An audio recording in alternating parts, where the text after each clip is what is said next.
Hey guys, what's up? Welcome back to Dude, I Love That. I'm Liv, and today we're kicking off Miley Cyrus week here on the podcast for the Summer Throwback Enneagram series. And wow, first off, I have to say, we're starting with the last song, which is super cool. But I just rewatched this movie for the first time in like 5 or 7 years so I could get really good, fresh examples for you. I am beside myself at how different the movie was from like what I remember. I tell you what, back in like 2011 or 2012, I loved this freaking movie so much and I would watch it all the time. But now I'm like, wait, what is happening? It's totally not what I remember. I can only say one thing no, I can say two things definitively. Number one, the soundtrack rips so good. I actually loved the sound. This is like one of the first movies I got really into the soundtrack. But the other thing that is honestly pretty hilarious, but whatever. I have to say, when I first watched this movie, I did not necessarily focus too much on Liam, but now I'm like, okay. Anyways, we're going to jump into these characters and their types. Now, I decided why not, since it's been so long since I've seen this movie, do a live typing session with you. And I've done this in like one or two other episodes, but it's really fun because you and I get to sit down together like we're chatting and having coffee and work through these characters' types together. So I have a list when I was watching of what I was seeing from these characters, what kind of traits I was seeing, how they responded to situations. And so now what we're going to do is you and I are going to type them together. So please be thinking of what type you think these characters are as we kind of spell it out and go through it. And I want to hear what your thoughts are. DM me for sure on Instagram at Dude I Love That Podcast, or you can DM me personally at Hey It's Liv James. Okay, so let's go ahead and start with Ronnie. So obviously Ronnie, Miley Cyrus. And honestly, there was a lot to her that I said, you know what? If someone was just watching this and taking it at face value, they'd probably be like, oh, she's a 4. Now, maybe we'll find out at the end that she is a 4 working through it. However, part of me thinks, is that a little bit of a cheap shot just because she's reactive and emotional and caring, but also like guarded, like, is it just kind of taking it as like, oh, she's just like in that teenager phase. And so like, let's just slap a 4 on her, maybe, but also she might end up being a 4. I don't know. But the things that stood out to me were that she's abrasive. She can be harsh. She definitely fears being rejected because she feels rejected by her dad when he left, if that makes sense. And so I think part of what we're seeing is her reeling from that, and whether or not she deals with rejection on a daily basis. And that's something that's like a hurdle for her. I'm not too sure because we're only seeing a little snippet of her life in this movie. But the fact that she was able to move on quickly and forgive her dad and kind of get over it, to me indicates that it wasn't as deep rooted of a problem as I think it would be for other types. So that's kind of helping me remove certain types from my list that I think she could be. Okay, a couple of the other things I have on here. She's good at standing up for herself.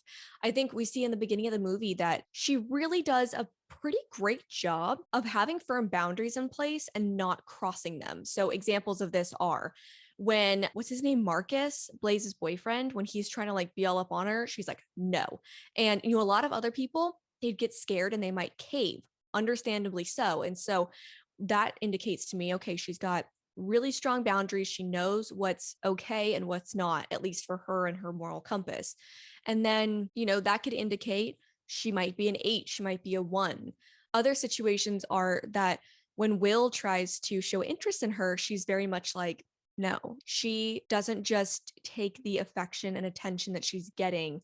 To her, it's more meaningful. And that's something I can relate to in a way. Like, you don't just want someone trying to kind of play you, like it's frustrating. And so I think that's what we see with her, where she's like, if you're going to be honest about it, that's cool. But I'm not just going to cave because you're this, like, I guess, picturesque, perfect kind of dude. She's like, that's not just going to sell it for me. I need some substance here, which respect. And then obviously, she falls for him. I think everyone kind of does.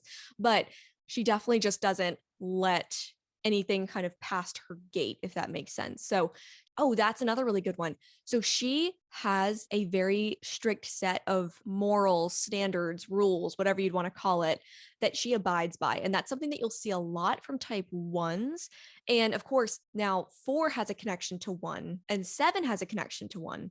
So you could loop all those types in there for that as well. But examples of that are she's a vegetarian. She doesn't believe in eating meat. And of course, we see how she's so protective of the sea turtles. And she spends a significant amount of time making sure that they're okay, which also indicates to me that she's got a huge heart and she really wants to protect the underdog or protect those who she feels like can't stand up for themselves or literally can't because they're a tiny little baby animal.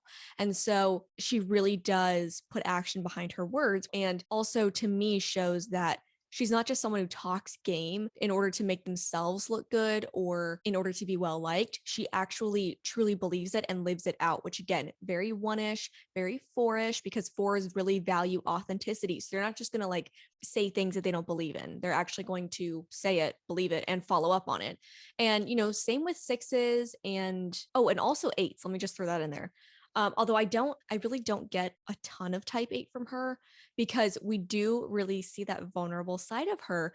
And she definitely has like a hard outer shell and she's soft on the inside, which is very typical for eights. Even though if you're an eight and you don't want to admit it, just know that that is so true. You guys are so full of like amazingness. And even though you don't want to let everybody know that you have a sweet ooey gooey center, you do. And we love you for it. But to me, she seems a little bit more emotional than an eight. And so that's why I'm kind of ruling that out just right away. And again, I do think she's in the reactive triad. And so the reactive triad is 684, which ironically is my tri type. So imagine that.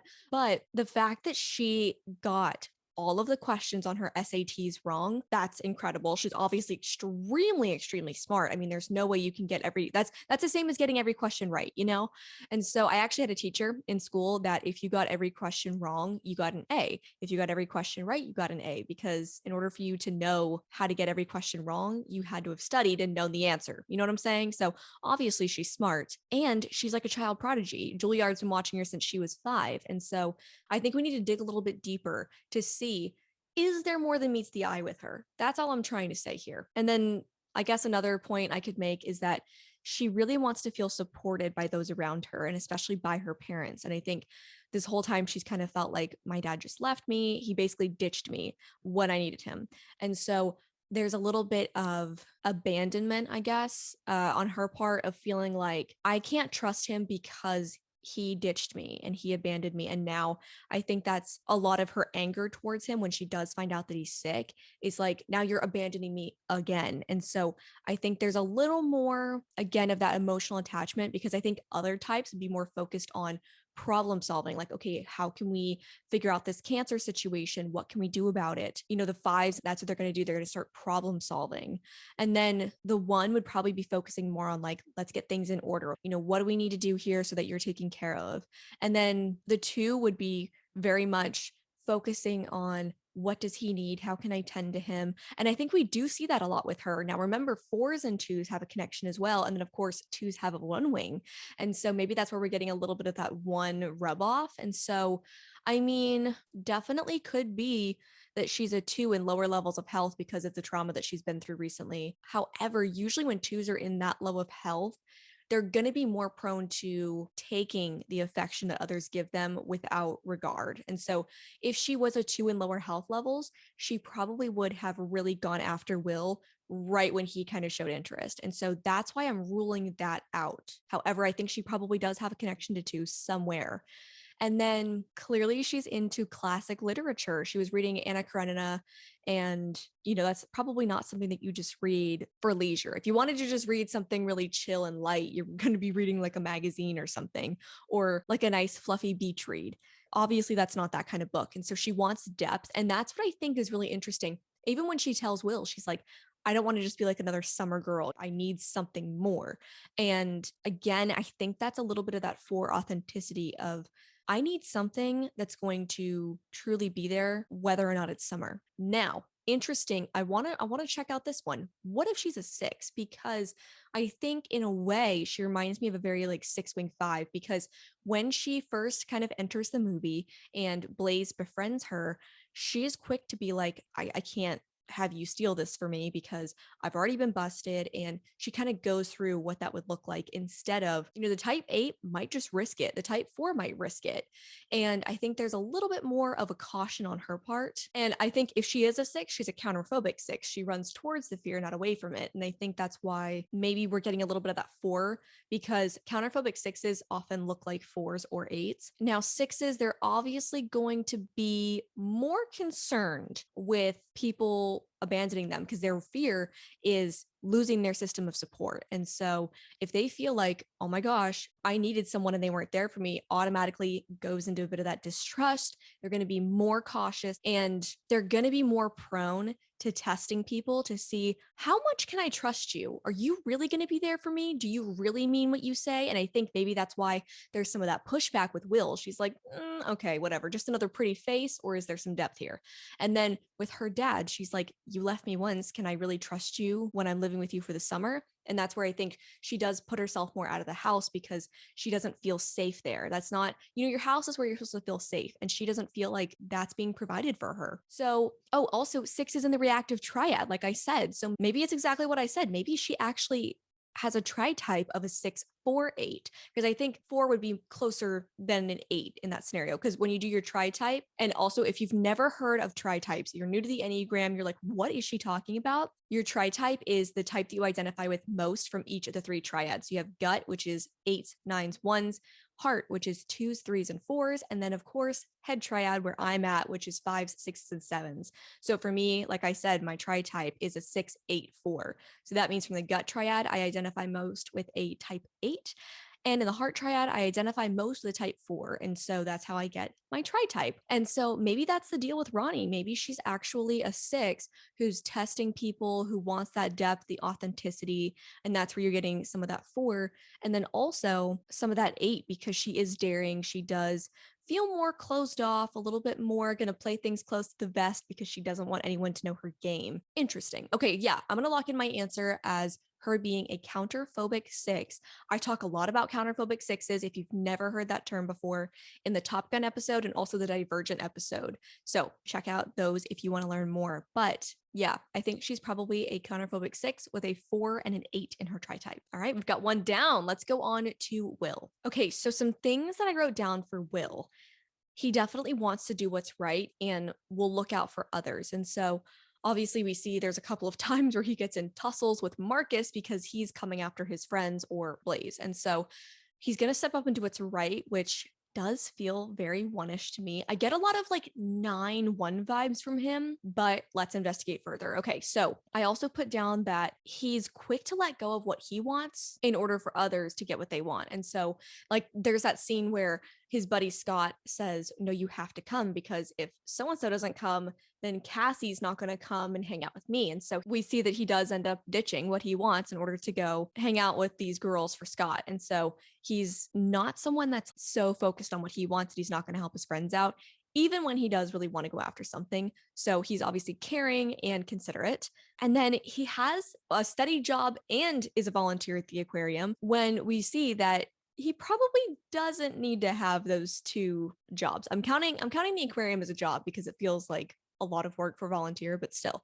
So he's obviously doing work that is manual labor. It's not just some cushy, office job. He's actually working with his hands, getting dirty, learning things that are intricate. So that to me is like, all right, he's got substance to him. He's not just rolling up to like earn a paycheck. He's actually putting in good work, and that he's volunteering. He obviously doesn't have like all the time in the world if he's working. So the fact that he's volunteering on top of that to me is like, all right, he really cares about this cause. And again, kind of like Ronnie, wants to put actions behind his words or actions behind his cares and concerns. And the other thing, he's really bold and upfront about approaching Ronnie and trying to tell her that, yeah, I'm interested in you. And obviously he's a teenager. And so a lot of teen guys are not going to be as obvious and upfront and bold as he is. And so the fact that he felt comfortable and confident enough to do that says a lot to me. And also the fact that he keeps kind of being rejected by Ronnie, but he keeps pursuing her. And that's something that unfortunately kind of feels like a lost art in society right now. But He knows what he needs to do and he does it. And again, feels very one-ish. And maybe he is a one, or maybe there's a one in his tri type, or he has a one wing. So let's look further. Another thing that really stuck out to me was the fact that he's very good at cutting through people's crap. So when Ronnie's trying to tell him, oh yeah, no, I've got to get going too. I don't want to seem too invested. He's like, okay, come on now. You just spent 2 nights out here protecting sea turtles. You obviously have a lot of heart and care. And so not only did he cut through that crap and like see through it, he also called her out on it, which I feel like is another really interesting point. A lot of people would see it, but they wouldn't say anything about it. And so that's another big sign to me that he is really bold and confident. And, usually when I use words like that, I think of a type 8. But for this character, I don't think he's an 8. I think potentially what we could be seeing here is that he's a 9 with 8 and 1 wings. And again, that's kind of what I said before. I was like, maybe he's not a 1, maybe he has a 1 wing. And I think that's sort of what we're seeing here, because a lot of him feels very peaceful, calming, 9ish. And he doesn't want to expend a lot of energy on things that he doesn't care about. And that's something you'll see a lot from those in the gut triad, especially type 8s. They're not going to use all their energy on things that they don't actually care about. And they're just people that don't want to deal with a bunch of fluffy, stupid stuff. They're going to be like, no, I don't have the time for that. I don't have the energy. I don't have the care. Let's just go ahead and cut to the chase here so that we can get on with it. And again, he is really vulnerable with his feelings. I mean, obviously, it takes a lot to share your feelings for someone, or your interest, I guess, in someone when you don't even know them very well and they keep shutting you down and he keeps going for it. Also, this is kind of making me think more along the lines of a 9. The fact that his family really wants him to go to Vanderbilt, but obviously he wants to go to Columbia. However, when we see towards the end of the movie, he comes back after Ronnie's dad's, or during Ronnie's dad's funeral, and he says that he's at Vanderbilt. So he didn't press for what he wanted. Now, if he were an 8 or a 7 or maybe even a 3, he probably would have pressed to go to Columbia instead of falling in line with what his family wanted. And so that to me is like, okay, probably more of a 9 move that doesn't want to ruffle feathers or really disappoint his parents. And so he's going to go to Vanderbilt, even though it's not where he wants to be. Yeah, I think I've landed on a 9 for him. And again, he uses both of those wings really well in different scenarios. And he seems to be very justice oriented, and that's something that you'll see a lot from the gut types. They are focused on justice and doing what's right, and it looks different for all those types. And then last but not least, let's talk about Ronnie's dad. I think his name's Steve, but I really enjoyed his character because there were a lot of things with him that were kind of interesting and a little bit contradictory. So we see he definitely wants to go after Ronnie and repair that relationship, but he doesn't press her too far to where she completely writes him off. Because I think a lot of parents would kind of enact the whole, I'm the parent, you're going to do what I say type thing. And he didn't. He was very respectful of the fact that she's an adult now. She can choose what she wants to do. But that didn't lessen his pursuit in trying to show her, I'm here for you. I care about you and I messed up and I'm sorry. And he's very good at enforcing boundaries. And, he's quick to say, why were you out till 1 a.m.? You're nuts. And he does a good job of calling her out, but he does it in a really loving way. And that's something that to me, it's usually one or the other, especially in these pop culture type things. Usually they're really good at calling you out, but it will hurt your feelings, or they're too easy on you and they don't give you enough of the truth. And that's obviously not what we see from him. He's really good at telling her like it is, but he still tries to do it in a way that brings trust into it. And I think he does really want to focus on the trust factor. And again, maybe that points back to Ronnie being a 6 because she would care about the safety and the trust. And so maybe he's picking up on that. And so that's the focus of repairing the relationship for him. And also the fact that he's so sacrificial. I mean, we can tell from his, I don't know if it was a doctor or a nurse, but they're like, yeah, he went off of his medicine so that he could actually be here for you guys. And that is probably the most self-sacrificial thing you could do, especially considering he's probably in pain and just going through it. So, oh, and he also didn't bring up the situation to the kids. So he obviously doesn't want sympathy. He doesn't want the focus to be on him. He is totally invested in the kids and doesn't want anything for himself. The more that I'm talking about it, the more that I'm feeling something in me that's saying he could be that social 8 And the social 8 looks a lot like a type 2. And if you're not knowing anything about like social or self-preserving or sexual, like I've been saying, those are subtypes. I completely forgot to cover this earlier, but subtypes are talked about a lot in my episodes. I usually focus on either tri-types or subtypes, and a lot of the summer series ones that I've done have had one or the other. And so if you're interested, go and check out those episodes and see which one for you would make the most sense for that introductory one.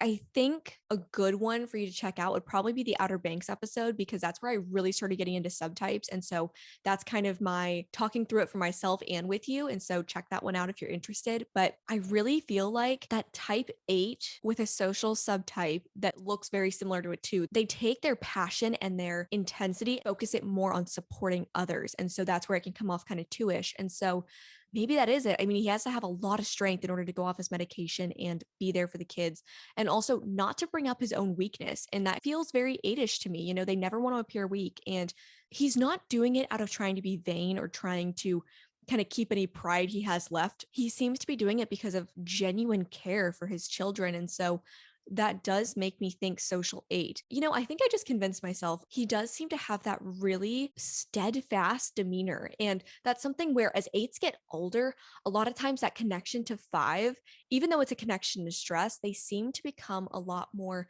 slow and pacing themselves like a type 5. But remember this as well. 8 has a connection to 2 in health. And so maybe that's where, again, as you get older, you go through more life circumstances. A lot of those rough edges kind of get torn down and you become a little bit softer. And I think he's actually at the point where he knows he's dying. He knows he kind of has nothing left to lose by being really open with his emotions. And so that's what he's doing. And so maybe that's what it is. Yeah, I think I'm going to say he's a social 8 and very strong 5, very strong 2, but definitely a social subtype 8. And that's it for this episode. I really hope that you enjoyed, and be sure and check back Friday for a brand new episode. Again, we're doing Miley week, so you can only imagine what I'll be talking about, but I'll have all kinds of fun polls and things like that throughout the week over on Instagram at Dude, I Love That Podcast. And again, if you've never heard me say this before, you can watch this on video on YouTube and on Spotify. If you're listening on a different platform, check it out over there if you like the video version better. And I will see you guys next time. Bye.